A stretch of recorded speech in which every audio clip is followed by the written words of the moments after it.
Muy buenas tardes a todos. Hoy trabajaremos con estequiometría. Antes que nada, ¿qué es la estequiometría? Bien, es el estudio cuantitativo de reactivos y productos en una reacción química. Es decir, para una reacción en la que tenemos A y B, que serían los reactivos, y se obtiene C y D como productos, la estequiometría estudiaría las cantidades de los reactivos y los productos involucrados en una reacción. Es importante que ustedes repasen algunos conceptos, como puede ser el concepto de mol. Mol es cantidad de materia. Por ejemplo, un mol de átomos equivale a 6,022 por 10 a la 23 unidades de ese determinado átomo. Un mol de carbono equivale a 6,022 por 10 a la 23 unidades de carbono. Un mol de estrellas equivale a 6,022 por 10 a la 23 unidades de estrellas. ¿Sí? Es un número muy grande. Por otro lado, tenemos otro concepto importante que es el de masa molar, que es, en definitiva, nos relaciona la masa en gramos que corresponde a un mol de sustancia. En este caso, para el carbono, que acá lo tenemos como nos figura en la tabla periódica, un mol de carbono tiene una masa de 12 gramos. Otros dos conceptos importantes con los que estaremos trabajando son con reactivo limitante y reactivo en exceso. Lo más importante de estos conceptos es que ustedes tienen que tener en cuenta que en una reacción química no siempre las relaciones entre masas son estequiométricas.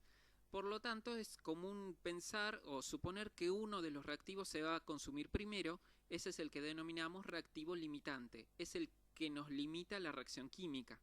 Por otro lado tenemos el sobrante, que es el reactivo en exceso. Para ejemplificar un poco el uso de la estequiometría, vamos a recurrir a un ejemplo, que es el que figura ahí.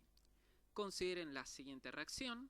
Tenemos 2 moles de amoníaco que reaccionan con un mol de dióxido de carbono, esos serían los reactivos, y como productos obtenemos un mol de urea y un mol de agua. Dice que suponiendo que se mezclan 637,2 gramos de amoníaco con 1142 gramos de dióxido de carbono, ¿cuál es el reactivo limitante? ¿Cuántos gramos de urea se obtendrán? ¿Sí? El producto que tenemos acá. ¿Y cuántos gramos de reactivo en exceso quedarán sin reaccionar? Lo primero que hacemos es un planteo de esta situación. A partir de la ecuación química, yo por simplicidad denomino A y B a los reactivos, C y D a los productos. Y ubico los datos. Dice que se mezclan 637,2 gramos del compuesto A con 1142 gramos del compuesto B y tenemos que determinar cuántos gramos de urea se formarán. El planteo que vamos a seguir es, a partir de los gramos de A y de B, vamos a determinar cuáles son los moles de A y de B. Comparando los moles de A y de B, determinaremos cuál es el reactivo limitante. Y a partir del reactivo limitante determinaremos los moles de C. Por último, convertiremos los moles de C a unidades de masa para poder contestar la cuestión. Bien, en principio vamos a tener que determinar las masas molares de los compuestos.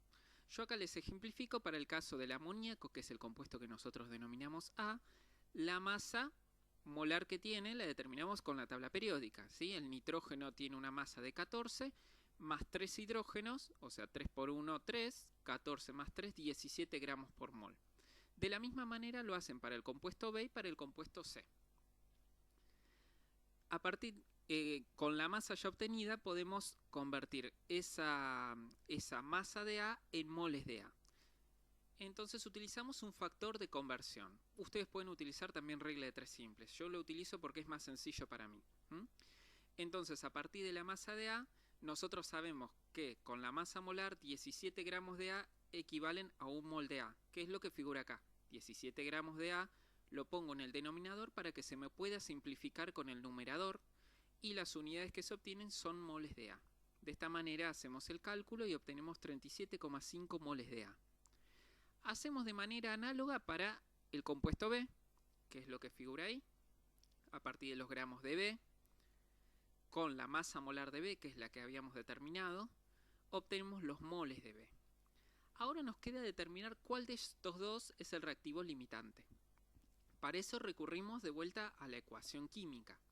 Sabemos que por cada 2 moles de A se requieren 1 mol de B. Si nosotros tenemos 25,9, o sea casi 26 moles de B, necesitaremos el doble de moles de A. Entonces, ¿tenemos la cantidad de moles de A necesarios para esta reacción?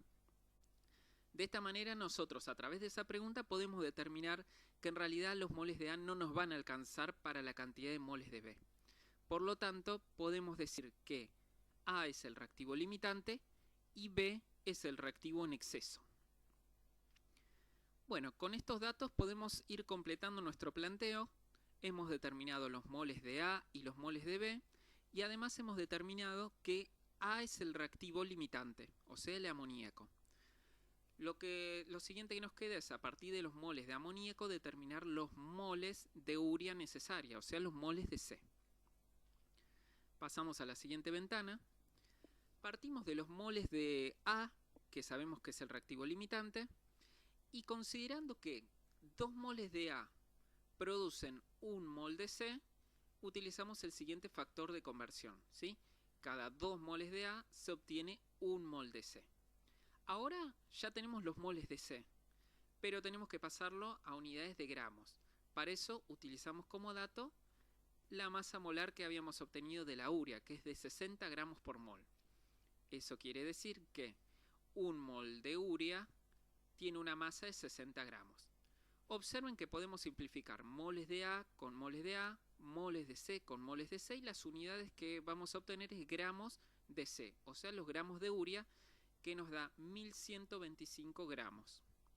Con esto podemos contestar la siguiente pregunta: ¿cuántos gramos de urea se obtendrán? Se obtendrán 1125 gramos de urea. Con esto ya hemos resuelto casi todo el ejercicio, nos queda solo una pregunta: ¿cuántos gramos de reactivo en exceso quedarán sin reaccionar?